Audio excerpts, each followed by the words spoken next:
Hello.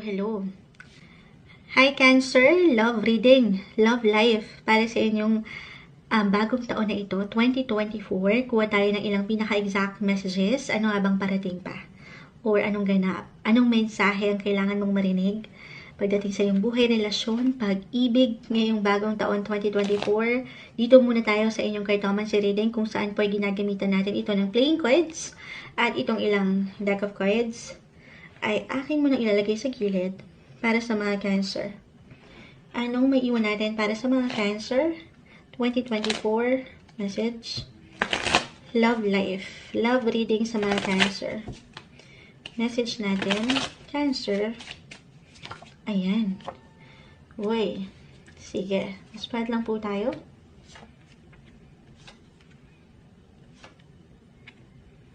Okay. Let's spread more.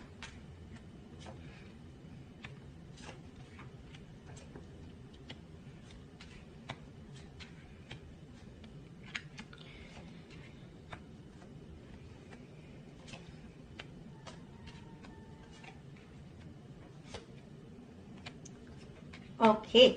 So, parang kailangan ko pang mag-spread dahil meron tayong hinahanap na mensahe.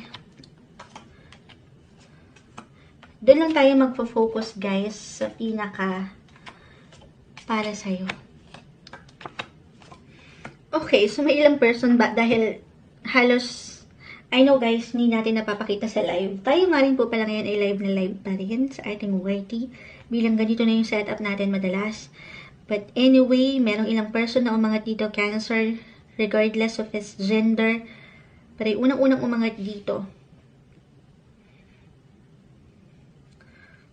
Cancer. Okay. May pagka, no? Ito medyo complicated to be honest. May pagka-thriller. Hindi. Kumbaga, ito, unahin ko muna po ang usapin para sa mga single.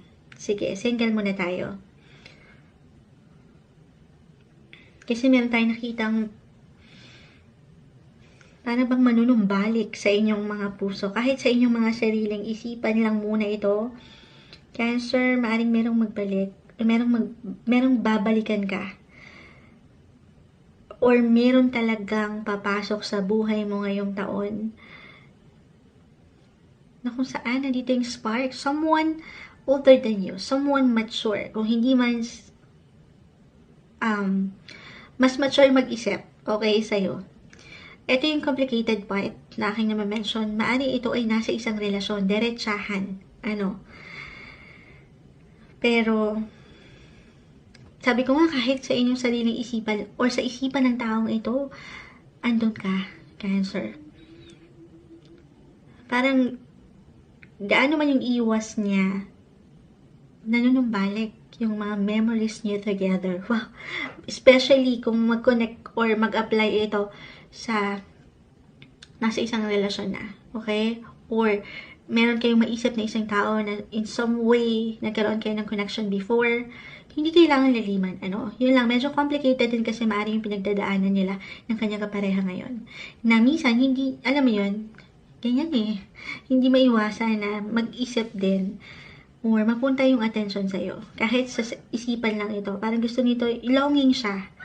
Or para sa ilan talagang sa'yo magtutungo. Okay? Or magpaparamdam ito. At one point, ngayong bagong taon. For singles. Okay? Or sa usaping pamilya, relasyon, napakalawak ng relationship sector, guys. Just only take what resonate po. Pero I feel na meron ditong paglalim ng connection sa pamilya. May pag-increase na kung saan ay kung before, parang kayo yung masyadong ma-efforts as a Cancer, you're all about home and family na sobrang nakarelate dito. 4 of Spades, 4 and 7 of Spades. Sa pamilya to actually, para sa ilan, maaaring meron pinagdadaanan sa family ngayon. Ngayon pa lang. Or at one point ngayong taon, first half of the year, medyo may lungkot, may disappointments, may struggle na napaka-normal. Pero dito parang mapupunan yan, or pupunan naman yan ng ilang tao sa iyong paligid na sandali. parang naniniglect ka kasi yung feelings mo or yung ikaw sa inyong relasyon, sa inyong pamilya. But this time, maaaring merong bumawi. Okay? Merong parang gustong makabond ka naman or merong gustong, yun nga, may paramdam naman sa'yo yung appreciation, Cancer, na appreciate ka ng mga taong ito. Okay? For couples, in a relationship, married, okay. Andito pa rin, ang ganda actually at the center of your cards, patuloy niyong i-work out yung partnership na ito na hindi lang kayo emotionally secure, but also financially. Okay, parang i-enjoy nyo yung, sabi ko nga, yung company ng bawat isa. Or maybe isang message ito kasi nga, ito yung higit niyong bibigyan din ng higit na tuon ang isa't isa. Na ang ganda. Yun lang, medyo para sa ilan, meron kasi tayo nakitang parang medyo complicated sa una kong message, kaya inuna ko na yun. Sa mas practical, maaaring dumadaan sa third party, third wheel situation ng ilan sa inyo. Okay, hindi kailangan mag-apply ang lahat. Tayo po ay general message. Sige, mag-add up pa tayo dito ng ilang mensahe for Cancers. Love Life 2023. Anong maiwan natin para sa kanila? Message. Cancer. 2023. Ano pang maiwan natin para sa mga Cancer? Okay. May isang baraha dito. Queen of Wands. Reverse. So, parang sa mga single na to, or, well, regardless, aangat kayo. Yung inyong inspirasyon, ano man tinatakbo ng inyong relasyon, maybe isang message na paangatin kung saan yung inyong mga puso, kung nasaan ang inyong mga passion, kung sino itong mga mahal nyo. Ayan. Merong pag-spark actually, kung hindi ko na mention. Ayan, may sumama na sa akin kamay. Uy, King and Queen of Wands are both in reverse. The Chariot, ikaw to mismo, Cancer, you're all about family as I mentioned. Okay, the Hangman, ito lang. Medyo naiinip ang ilan.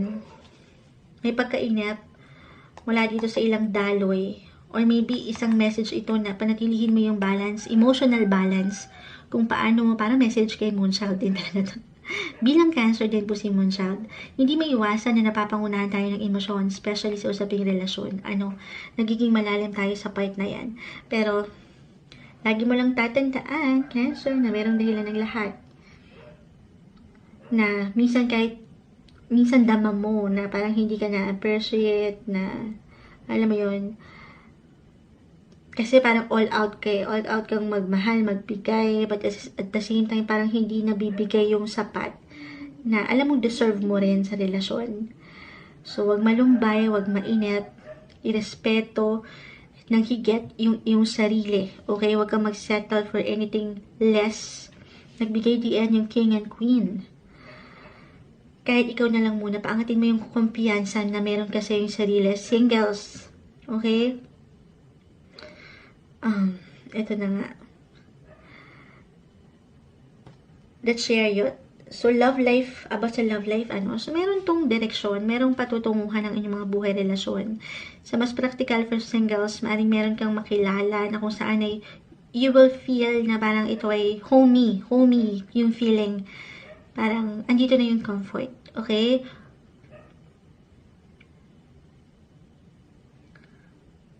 Actually, King and Queen, why I'm getting a message na para sa mga nandito na sa sitwasyon o relasyon na ready na to commit talaga.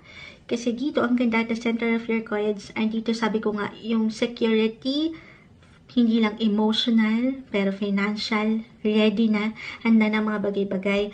So, maaaring meron kayong matanggap na proposal. Okay? Love or marriage proposal ito for some of you na handa na harapin ang paglalim palalo sa relasyon. Why not? Okay? Ay, nakikita natin, hindi magiging okay ang lahat. Wala namang perfect relationship. Lalo na kung umangat yung sensitivity ng mga Cancer. Yung emotions. Na wala ring masama bilang, yes, para sa ilan, parang yan yung titingnan na kahinaan eh. Yung emotions. Pero actually, yan yung power nyo. Okay? Pero syempre, tutulungan ng sarili na i-balance ang mga bagay-bagay. Yung comfort, kanina pa umaangat yung comfort. Sabi ko nga, So, patungo kayo sa mas komportable na relasyon at sa inyong purpose. Sa inyong mga nakatadhana talaga, sa inyong matatawag na one and only true love, nasa center din ng inyong barahang Five of Hearts. Healthy relationship, yan yung pagsasabayin nyo ngayon. Mas pipiliin nyo, syempre pa, kung saan kayo higit pa na mag-grow emotionally and even financially. I know, love reading ito, pero umaangat yung pagka-healthy. Sabi nga nila, hindi naman tayo mapapakain ng love lang. Ayan, puro pagkain na naman si Moonshot. Hindi, sa mas practical, tutulungan na mag-workout ang relasyon na ito ng nandito yung comfort, andito yung purpose nyo. Sa work man o sa inyong relasyon, i-workout ito ng mas balance. Okay? Sige, ito, bago natin makalimutan, add pa tayo ng ilang messages. Cancer, love life, 2024. Cancer. Okay? Ayan, may bumagsak ng isa. Ayan. Genuine. Genuine love. Attractive. Kanina pa ito bumabagsak sila. Honest. Genuine and honest. Ito yung paangatin sa inyong koneksyon, sa inyong relasyon. Yung katotohanan, pawang katotohanan lamang. Secrets. So, maaaring mag-reflect ito doon sa una kong na-mention na medyo complicated. Merong nagsisikreto sa inyo. Reversal tayo. So, maaaring ikaw ito or siya. Itong person mo na tahimik lang na nagmamasid sa'yo kasi na-attract siya. Dito pa rin yung attraction. Attractive. Para sa inyo, 2024 love reading, Cancer.